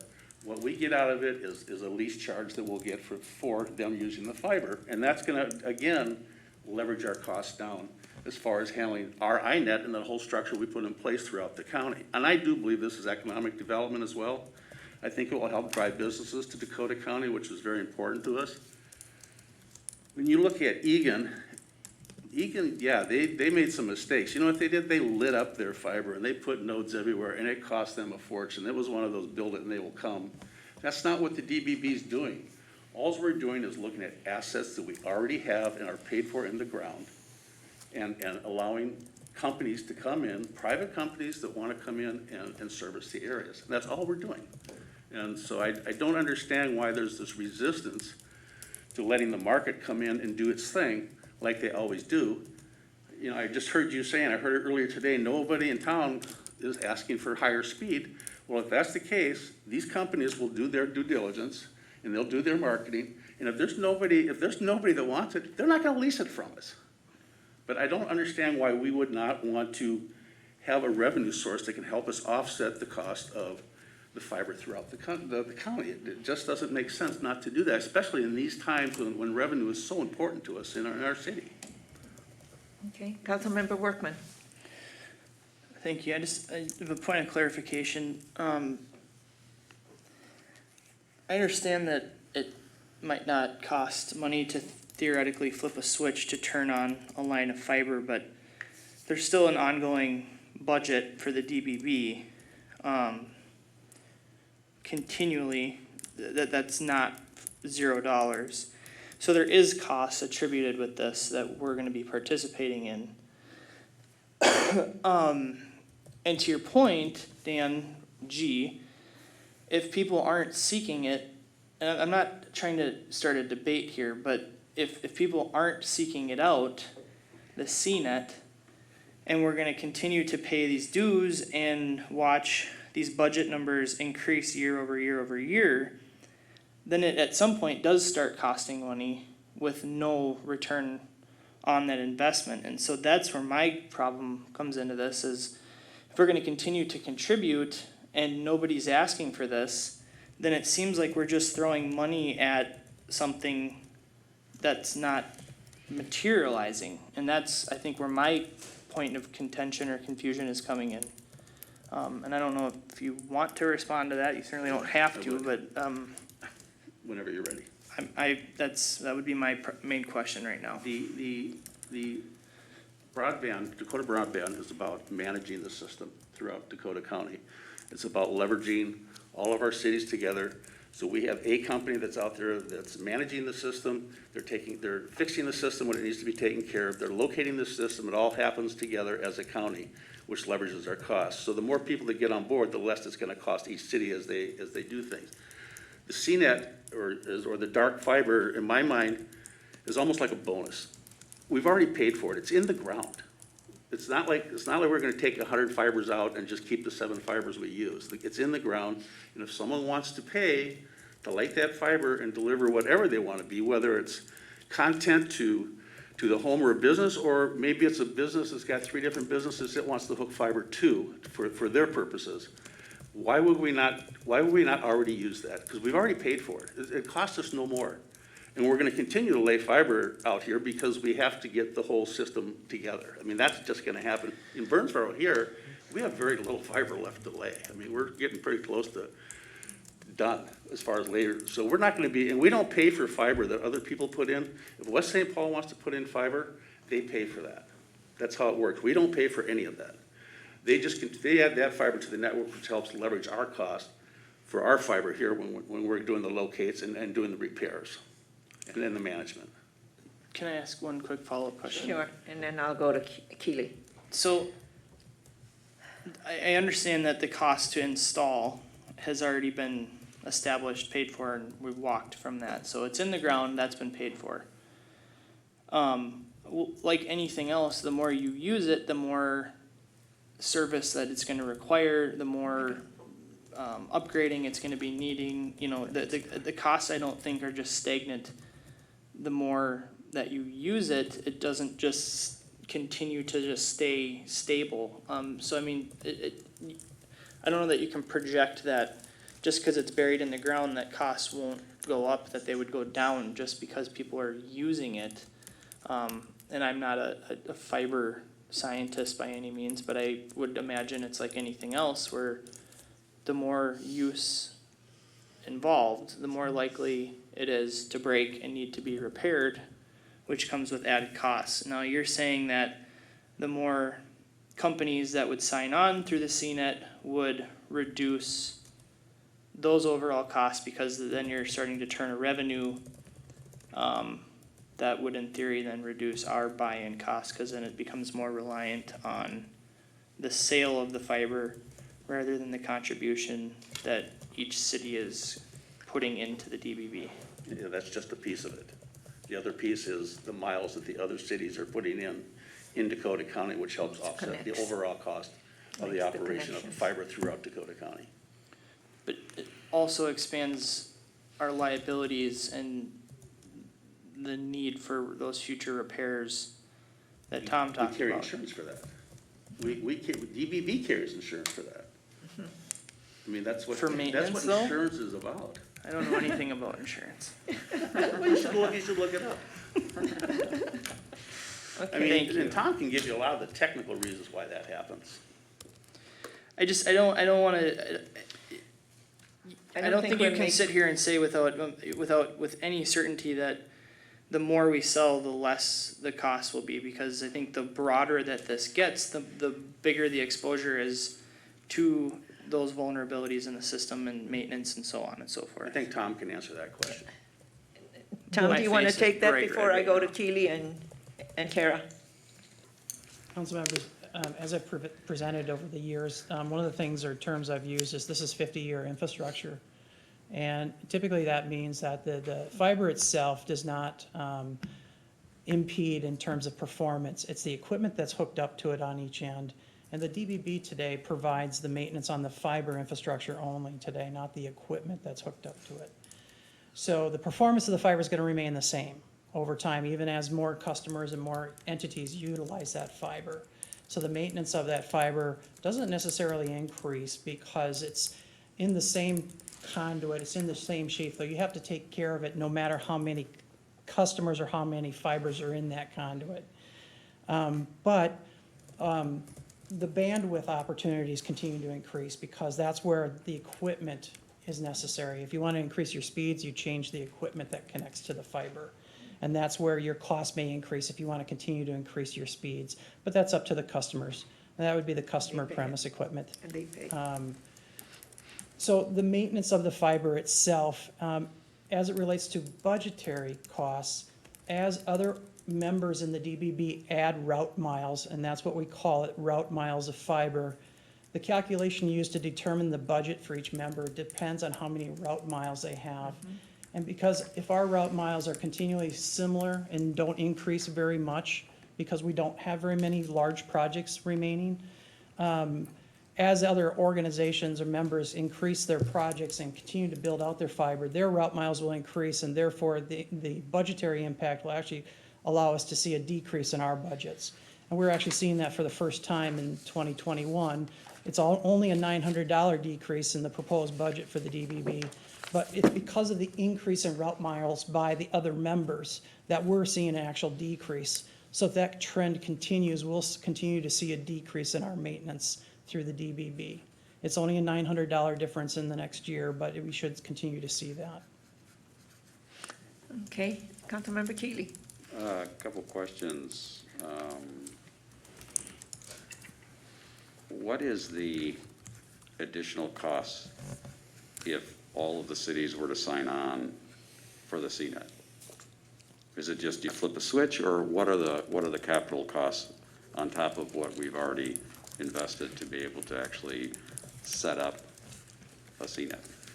As part of the original systems plan that was referenced in the original joint powers agreement signed in 2018, it identified CNET gap projects to finish up at that time what was proposed as a CNET network. There were gaps identified within different communities, and I believe there was 6 total. As of today, there's 5 of 6 that have been completed, and the 6th one is in process to be completed to actually finish that original systems plan to address the CNET gaps. So that's using dollars that were already committed by the members and the membership. Burnsville already addressed that in the first year of our membership, so we don't have any CNET gap projects to complete. The CDA, though, also provided seed money, capital purchase money of the number escapes me, over $300,000 for the initial CNET startup, as I'll call it. That's contingent on updating the systems plan, though, that the DBB is currently in the process of moving forward on. And the idea behind that, there is some capital dollars set aside by the CDA to be utilized for the membership to create the final design of the CNET. And so there is no further capital commitment from the existing members today because of the CDA money that's available until that systems plan is updated. And that's part of the presentation tonight, and I can talk about that a little bit, about where we're at on the systems update plan. Okay. Kara? Can I, one last question, I'm sorry, I had a second one. Who's gonna, even if we did this as an INET, who actually is going to be the person who would be responsible for repairs? And do we have any sense as to the response time for outages or issues? What's the service commitment by, I guess it would be the DBB? So that would be up to the DBB to develop those contract or SLAs, the service level agreements, with the potential customers that would leverage the CNET infrastructure to develop the service level agreements that they would expect for maintenance. Similar to what the city of Burnsville did in the past with our individual agreements with each of the providers that we have agreements with. They were concerned about similar things. Maintenance windows. When are you going to maintain the fiber if it's broken? How long will it take you to fix that fiber? Those items have all been discussed and will all be part of agreements that the DBB would develop and work with the future customers on. We have similar type of agreements in place with the fiber maintenance company called MP Next Level. They do our fiber locates, but they also do our break fix activities. And within that agreement that the DBB signed on behalf of the membership, they have to meet certain minimums and certain requirements to make sure that our fiber is, any problems with the fiber are responded to in a very aggressive time frame. Well, and we'd all have that concern. I mean, if we were to move forward with just an INET or an INET or CNET, in both cases, especially with the INET, for sure, the school district, MVTA, I mean, we'd all, just as we do, we would highly depend on it. So timely response to outages would be critical, because we'd be affecting our transit provider, we'd be affecting the school district and our own ability to communicate, right? Yeah. So that's a First key important responders. piece of, and the first responders, yeah, I mean, Police everybody and- that's tapping into it, we'd want to have a very, very significant service level delivery contract to make sure that they're addressed very, very quickly. Part of that is, that's very important, but there's also another thing that's very important, it's the design of the network. And the design of the institutional network and the CNET, if the CNET moves forward. And again, because when we talk about INET and CNET, we're really talking about the same infrastructure. It's in the same conduits, in the same routes for the most part. That's gonna be designed in a way that it makes it resilient and redundant, meaning, in most cases, the ability to reroute traffic where there is a break can occur if it's designed correctly. In our case, in our institutional network today at Burnsville, we have that ability. We have dual internet connections. We have the ability to reroute traffic. Most of our staffed facilities, like City Hall, have multiple paths of fiber coming in and out of it. And so we do take those kind of things into consideration. And again, that part of that concept and that discussion occurs in the systems plan and how that design is going to end up to accommodate those types of concerns from any potential customer or user of the INET or the CNET potentially. Can I just tag on to something you said quick? And then I. You noted, I apologize, you noted, it's a good discussion though, I think this Yeah. is well worth having. And thank you for being on the hot seat without the executive director here to field these questions. So we're putting you on the spot, and I certainly understand it. But I know you're close to this, so you've done great, thank you. It's like we're in progress. The debate about whether we can have an INET agreement using this pipe of fiber and not a CNET agreement, IRU, on the same pipe of fiber.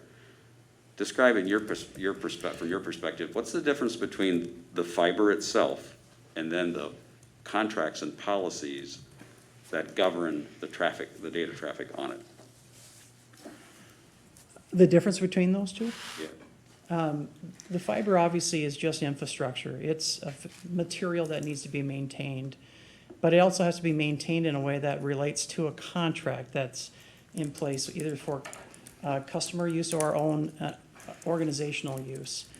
And so in general, contracts can identify where there needs to be standards in place in the build-out of fiber infrastructure.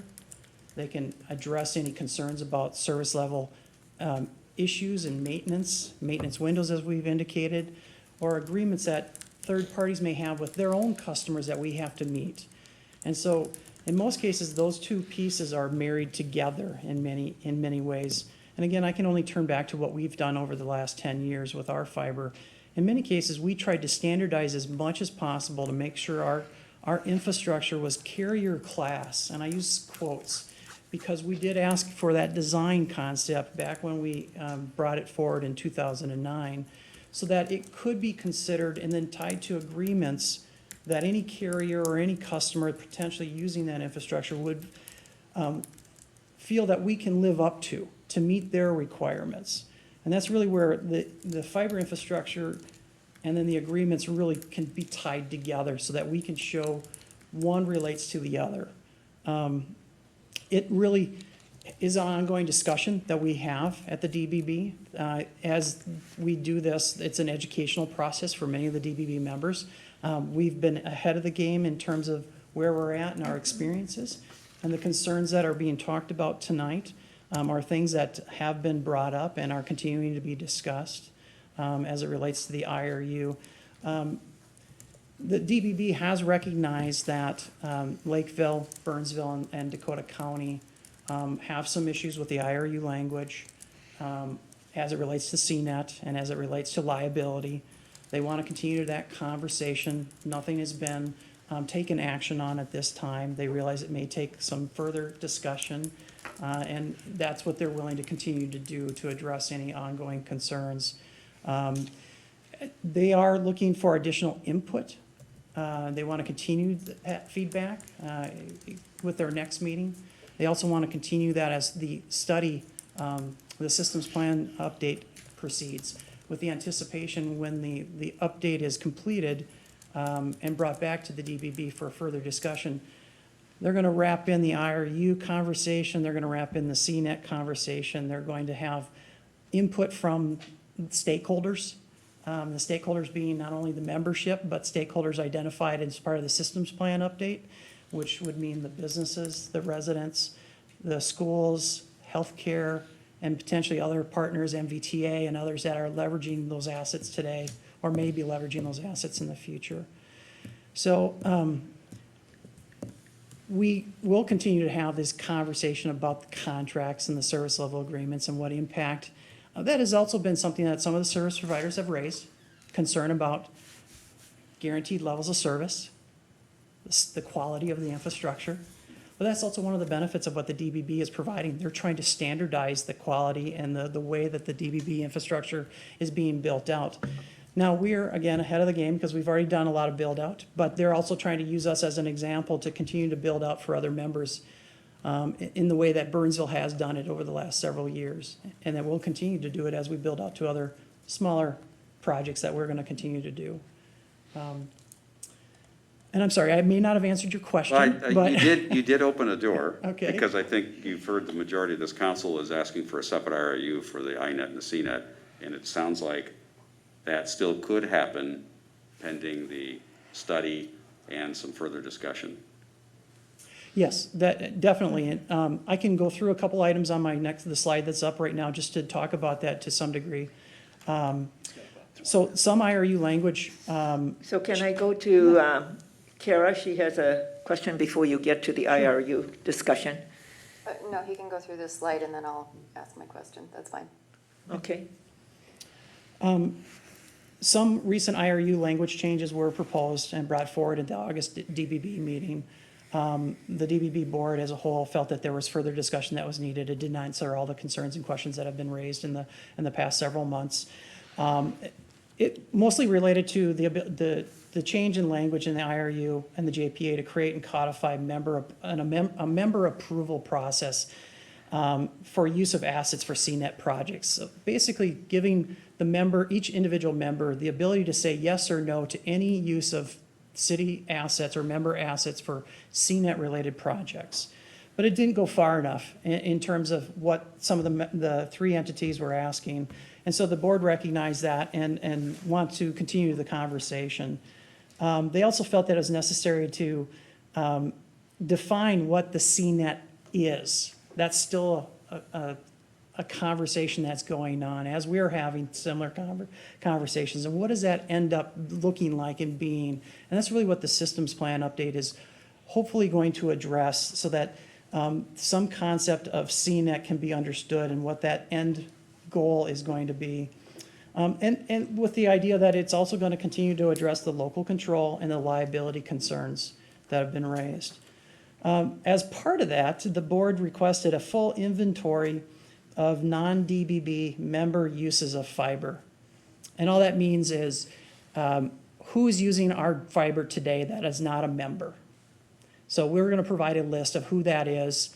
And Burnsville is, Dakota County is, and anybody that is currently leasing their fiber or have some kind of arrangement with third parties to use their fiber assets, and create a final inventory of who that is that's using our fiber infrastructure today. We know individually, but we're going to provide it to the DBB so they have a collective list of who's using infrastructure.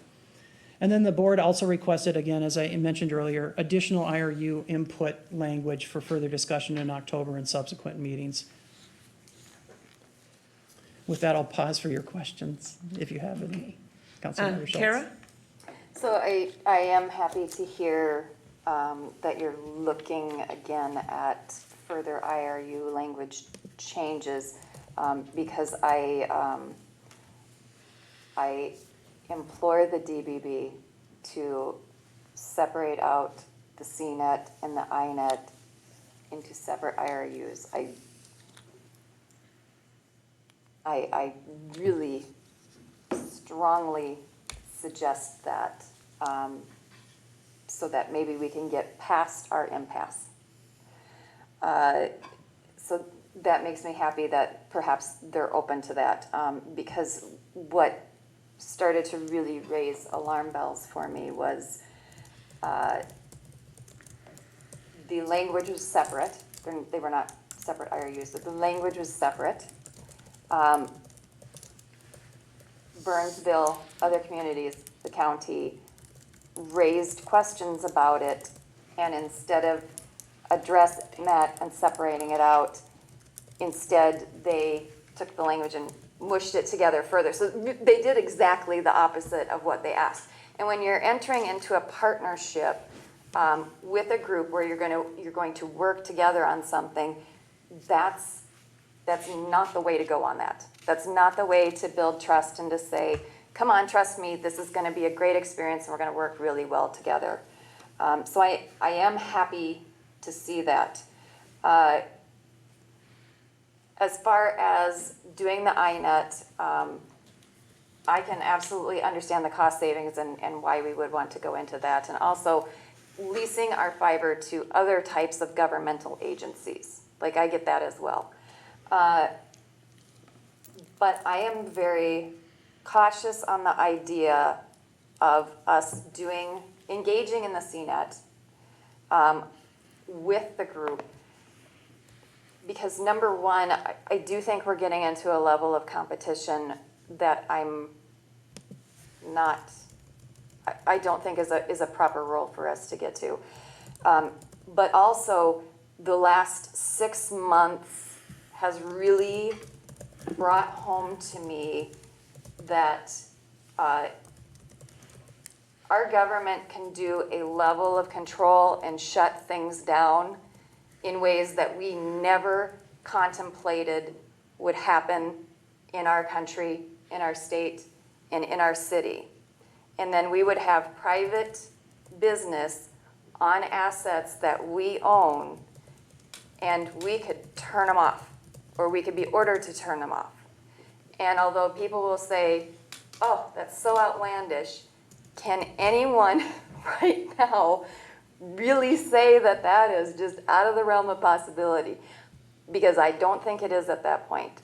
So I also have a concern about that. But that's a business evaluation to decide if a business would ever want to take that chance. If I were a business, there's no way I would walk into that at all. And I also think that whether we're part of the CNET or not, and frankly, whether we're part of the DBB or not, we can still work with our partners and contract with them and that type of thing. That does not preclude us from, if a company would want to use our fiber in another city's fiber and in the county's fiber and that type of thing, and they're in the DBB, we can still do those agreements. There's nothing that says, if you don't do the CNET, or if you aren't even part of the DBB, you're just locked out forever, and it's like the Berlin Wall went up and nothing can get past. So this is not all or nothing on any of this, but I am really hopeful and pleased with your presentation that they are realizing the depth of caution that we are having, and that we really do have issues with the IRU language. And so I am happy to hear that, because it has not appeared up until this point. There was much interest in addressing that, so appreciate that. Thank you. Okay. Tom? Councilmember Schultz, also, as it relates to the CNET conversation, just another point of clarity, that the DBB is also pursuing addressing the definition of what the CNET is and who a CNET Yes. user is. Obviously, today, the language in the JPA defines anybody not a member is a CNET user, Yeah. and that then defines the MVTA, the school districts, Exactly. Yeah. and everybody else as a CNET. So there's also been some recognition of that and needing to address that and have conversation about that too. Yes, and I heard that too, and I was very appreciative of that as well. Thank you. Yeah, and it's good that the DBB board continues to work on all of this. And they're going to amend the JPA, I'm sure, as this goes on as well, when you look at the agreements for the IRUs. That could very well be an outcome of the conversations that are continuing. So, And I have just 2 more slides. absolutely, please. The systems plan, as I've mentioned earlier, is being updated. The DBB recently approved moving forward and soliciting a consultant to help update the systems plan with the intent to focus on, obviously, updating the one from 2018 that's in place, Reviewing broadband in Dakota County, getting stakeholder input, as I mentioned earlier, opportunities for institutional network expansion, and as that relates not only to the physical expansion of the institutional network, but the opportunities to share services over the institutional network, and how the consultant can help us maybe steer in a direction, maybe in terms of opportunities for projects that we could interconnect and do together because of the institutional network. An inventory of the unused dark fiber assets. So you've heard me mention we've got excess capacity. What is that excess capacity, and what does that mean? And then economic development opportunities and community value that might be identified in the systems update. And then operating models and structure and pricing models that may be considered in terms of, as it relates to any kind of contractual agreements that we may move forward with third parties, especially as we talk about being a wholesale provider and not a service provider of infrastructure. Opportunities for obviously collaboration, and then outreach and communication strategy. How do we do proactive marketing of those assets and outreach? The solicitation for the consultant is expected to go out after finalizing the language or the bid specifications after the October DBB meeting.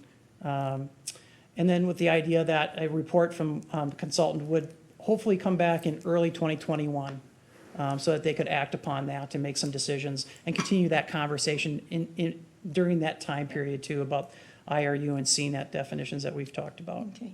Tom and Councilmember Dan G. Oh, I didn't, No, I'm just talking to the two of you, no. okay. Is that, Put me on the spot. as you're going through the systems plan, and for me, it's looking at the infrastructure and economic development opportunities and community value. I am looking at the center village because it's a mixed use. That's going to need infrastructure when we're going to move into it. And so it's not just the roads that we're going to be looking at and the underpass and all the other things, but this communications highway. That would add to our route miles. Yes, If we that- decided to yeah. bring in infrastructure or fiber. And then I'm also needing to take a look at that whole County Road 42 corridor. So if you can add that into the list when you're looking at economic development opportunities, because that's the value to the city. If we're going to look to the future and the infrastructure that we have to build in that area, this is the communication infrastructure that we need to make sure that is part of that plan. 42 would probably be a county project, though. Yeah, but it's still going to have, yeah, absolutely. But that's that partnership, Yeah, no, I get that part, but yeah. let's put it on the county's bill. They Well, have we're more going money to than all of be them. working on that, we're going to be working on that road anyway, right? So I just wanted to make sure that, that's recognized and on the forefront. I will be sure to bring that up and identify that. Okay, good, thank you. And then I have one last slide. Please? Sorry. Yeah, well, you know, We have 5 we're more not questions. wanting to miss any of this stuff, and that's why I wrote you a note about our needs in Burnsville and what's going to be the value for us as we move forward. But I wanted to make sure that that's articulated also. We are in the process right now of sitting down for planning out future years with the DBB to identify future potential projects, and we can add those to the list. And that comes as an annual part of our budget process with them. So I definitely will do that. Burnsville does have a couple active projects right now that I just wanted to make you aware of. Of course we do. A couple institutional network projects that we are moving forward on. We are expanding in our Magnet Park area to the north side of the park to provide some security services and other infrastructure services for lighting control and other activities in that portion of the park. We're also expanding in Nicollet Commons Park as part of the project going forward right now in the water feature. And in the near future, Fire Station number 1, the new fire station, will be connecting to our existing fiber assets that are within a quarter mile. And there's actually 2 routes, one on 42 and one on County Road 5. So we'll have a redundant path into that brand new fire station. Okay, Yeah. yeah. And then we already talked about the proposed DBB budget amount. We're expecting to go down it's going to be adopted at the October meeting, but our expected budget is going down by about $900. And then the DBB did unveil a brand-new website that is now available for the public and anybody interested at dbbmn.gov. And that contains meeting minutes, board meeting information, the JPA, the bylaws, and any Budget. and any past and previous activity since 2018, since the inception of the DBB. And I promise that is it. That's all I have. Are there any questions? We prolonged this, not you, Tom. Yeah, yeah. That was our fault. But it was great to have that kind of discussion, but thank you. And so I'm glad that you'll, I mentioned it so when you're doing the systems work that you don't forget of all the things, just like we're doing now. But are we also adding more route miles or Wi-Fi into our parks? As we extend our fiber into our parks, we will be adding a small amount of route miles. Miles is probably a too large a term. Okay. Route feet. Okay. Yards. Yeah. So, but because we'll have Wi-Fi and then it'll just drop down someplace, right? Yeah, Yeah, and as I okay. mentioned earlier, the initial intent for that obviously is facility, asset management, security, and then we always add the amenity of Wi-Fi in those areas too as we're doing that. And we're expanding into those parts each year. Yeah. So it'd be interesting to understand with all of the distance learning and all of the also work from home, how's that affecting the use? Because I know that I've had some calls from people saying that I can't get service, and I say, well, then who's your service provider? And they'll say, it's Comcast. We'll call Comcast. Well, I believe Not the city. the executive director's intent is to ask the consultant to do some surveying of the stakeholders. So we'll get some additional information back. Yeah.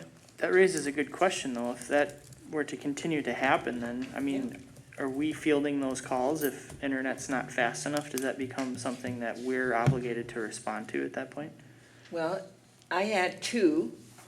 I don't know if our staff had received any. I asked who their provider is, if it's Frontier or Comcast. I tell, that's who you call. So I would, We don't manage. It's not a, I guess I would hope that that would be a conversation piece as this CNET conversation evolves, that if the increased usage takes place, are we gonna be the ones that have to respond to those phone calls if my internet's not working or my internet's not fast enough because it's our fiber? We're not the service No. provider, so the No. service provider would be the one We're just the responding to those infrastructure. activities. But at the end, if the cause of that would be infrastructure, Yeah. that would have to be dealt with just like any other yeah. infrastructure problems that would occur. Generally, over the years, as it relates to service provider complaints or calls that we've taken and I fielded, we generally take the calls on behalf of the service providers, and then we contact the service providers and work with them through resolution for the residents or businesses that are calling and having those concerns. We generally we can't resolve the issue because it's not our service, but we put them in touch with the right people. Typically, that's a role that we've generally played. So next time my satellite goes out, I can call you and you'll call DirecTV for me, Tom? I may not have much clout, but I might find a person that could resolve your issue. Good enough. You don't have cable? I won't get into that. Okay. With that, thank you so much, Thank Tom. you. Really appreciate your presentation. Thank you, Okay, Madam so, Thank you, Tom. Madam Mayor, I Thank you. think Oh, Anna, that's fine. I was just gonna say, we did track network capacity during COVID, and I can send you that website, but that's cable network, so that Oh, you won't had help you a- with your you had satellite crashes? internet problem, but. we can't hear you, Anna. Can you come up to a mic? Yeah, come up to a mic so that we can hear you. I was just gonna say that, Anna Boroff from the Cable Association, we did track our network capacity during COVID just because of everyone working from home and distance learning and all of those things. Yeah. And I can send you, Burnsville's networks from a cable perspective performed fabulously. Now that won't help you on the satellite internet side, but I can send you the website where they're still tracking it, so, and network capacity, just to make sure that we future-proof our networks and that we have the capacity always available. That's Okay. all. Thank you, Anna. Okay. The next item is